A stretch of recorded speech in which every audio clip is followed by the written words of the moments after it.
DGP స్థాయి అధికారి. ఆయనకి ఇప్పటికీ డీజీపీ స్థాయిలోనే ఉన్నారు. కానీ చివరికి సంధ్యావందనం చేసుకోవడానికి అనుమతించకుండా తన లాంటి శాఖలలో తను ఏ శాఖల మీద ఒకప్పుడు ఆధిపత్యం చేశారో అలాంటి ఒక శాఖలో ఉన్నటువంటి కింద స్థాయి అధికారి ఆపేస్తే కోర్టును అడుక్కోవాల్సిన పరిస్థితి అయింది. పిఎస్ఆర్ ఆంజనేయులు న్యాయమూర్తికి ఫిర్యాదు చేశారు. తన మత సంప్రదాయాలను అడ్డుకుంటున్నారని, జైలు అధికారులు ఉద్దేశపూర్వకంగా వేధిస్తున్నారని ఆయన సిఐడి న్యాయస్థానం దృష్టికి తీసుకెళ్లారు. 3 రోజుల కస్టడీ విచారణ ముగియడంతో పిఎస్ఆర్ మంగళవారం సిఐడి న్యాయస్థానంలో హాజరుపరిచారు. ఈ సందర్భంగా సిఐడి జైలు అధికారులు ఎలా ప్రవర్తిస్తున్నారంటూ పిఎస్ఆర్ని న్యాయమూర్తి ప్రశ్నించారు. జైలు అధికారులు ఉద్దేశపూర్వకంగా తన మత స్వేచ్ఛకు విఘాతం కలిగించే రీతిలో వ్యవహరిస్తున్నారని పిఎస్ఆర్ ఫిర్యాదు చేశారు. రోజు సంధ్యావందనం చేయడం తమ సంప్రదాయం అని చెప్పారు. కానీ జైలు అధికారులు ఉద్దేశపూర్వకంగా అడ్డంకులు సృష్టిస్తున్నారని చెప్పారు. సంధ్యావందనం చేసుకునేందుకు అవసరమైన దేవుని బొట్టు, పూజా సామాగ్రి ఇవ్వడం లేదని చెప్పారు. తన ఇంటి నుంచి తెప్పించుకుంటున్న వాటిని కూడా అందించకుండా ఇబ్బందులు పెడుతున్నారని ఆవేదన వ్యక్తం చేశారు. తాను దుస్తులు మార్చుకునే ప్రదేశంలో కూడా సీసీ కెమెరాలు పెట్టారని కంప్లైంట్ చేశారు.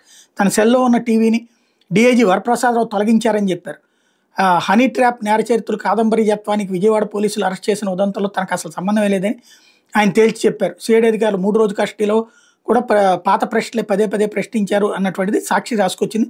జిల్లా పోలీసు అధికారులు నమోదు చేసే కేసులు, దర్యాప్తు, అరెస్టు తదితర అంశాలతో రాష్ట్ర ఇంటెలిజెన్స్ విభాగం డీజీకి సంబంధం ఉండదని ఆయన పునరుద్ఘాటించారు. తనకు సంబంధం లేని విషయాలపై ఎన్నిసార్లు ప్రశ్నించినా అదే సమాధానం వస్తుంది కదా అని ఆయన సిఐడి అధికారుల దగ్గర వ్యాఖ్యానించారు అన్నటువంటిది సాక్షి టచ్ చేసింది.